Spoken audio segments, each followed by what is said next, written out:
Chef d'antenne de IF Entrepreneuriat Kinshasa. Ok, de manière générale, les choses se déroulent très bien parce que nous avons démarré le lundi 5 et déjà c'est notre deuxième semaine de la poursuite de bootcamp ici à Kinshasa. Et en général, je dirais que les activités se déroulent très bien parce que les jeunes répondent quand même de leur présence. Et entre autres, avec tout ce qu'on leur demande comme activité de réaliser sur terrain, ils les font aussi. Et généralement, je pourrais dire que les choses se déroulent très bien. Et par rapport au niveau des candidats, je pourrais dire que nous avons toutes catégories au fait. Parce qu'il y a ceux qui ont un niveau un peu plus élevé, ils ont quand même une connaissance un peu plus avancée en entrepreneuriat. Il y en a d'autres aussi qui sont vraiment à un niveau zéro, je pourrais dire. Et c'est ce que nous sommes en train de faire, c'est leur mettre tous à un même niveau, pour essayer de remonter la pente de ceux qui sont faibles, pour essayer de leur mettre à une même ligne puisqu'ils ont affaire à une compétition. Nous voulons mettre tout le monde à une même longueur d'onde pour donner la chance à tout le monde de réussir. Voilà. Ok, en pratique, nous avons organisé le bootcamp en 3 sessions. D'abord la session de 8h à 11h, avec une pause de 30 minutes pour répondre à une prochaine session de 11h à 14h30. Et de 14h30, nous prenons également une pause de 30 minutes pour commencer avec un prochain groupe de 15h à 18h. Et cela se déroule à notre 2 niveaux de service de bureau. C'est-à-dire que nous avons un bureau qui regroupe les 3 premiers groupes aussi qui accompagnent. Et au même moment que cela se passe au 2e niveau, ça se passe également au 3e niveau à la même heure.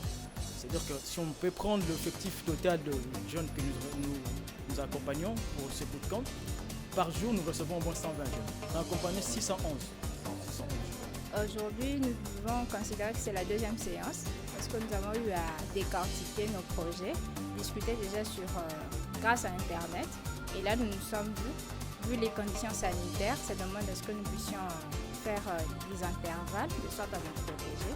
C'est la 2e séance déjà et nous évoluons assez bien. Et là, en venant à la formation, on a pu me détailler que je dois non seulement ressortir les besoins réels de la population ou du client, mais je dois aussi avoir les revenus, ce que je gagne au fait en produisant cela. C'est un avantage pour moi parce que j'ai acquis des connaissances de plus que ce que j'avais déjà. Et bon, je trouve qu'il n'y a pas vraiment, à vrai dire, de désavantages parce que tout est à mon avantage. Je suis censée participer à une formation, c'est très constructif et ensuite j'ai la possibilité d'être financée. Peut-être je considérais qu'on devrait améliorer la situation géographique vu que nous sommes un peu éloignés. C'est pas tout le monde qui a la facilité d'arriver en ville.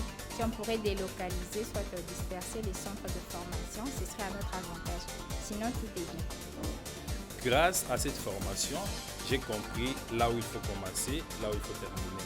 Par exemple, ce que nous avons eu la fois passée, on nous a appris comment présenter les projets, comment présenter les produits et comment présenter les processus de fabrication.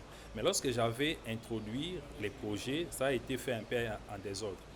Mais lorsque j'ai eu cette formation, j'ai compris aujourd'hui comment présenter les projets, présenter les produits ainsi que présenter les processus de fabrication.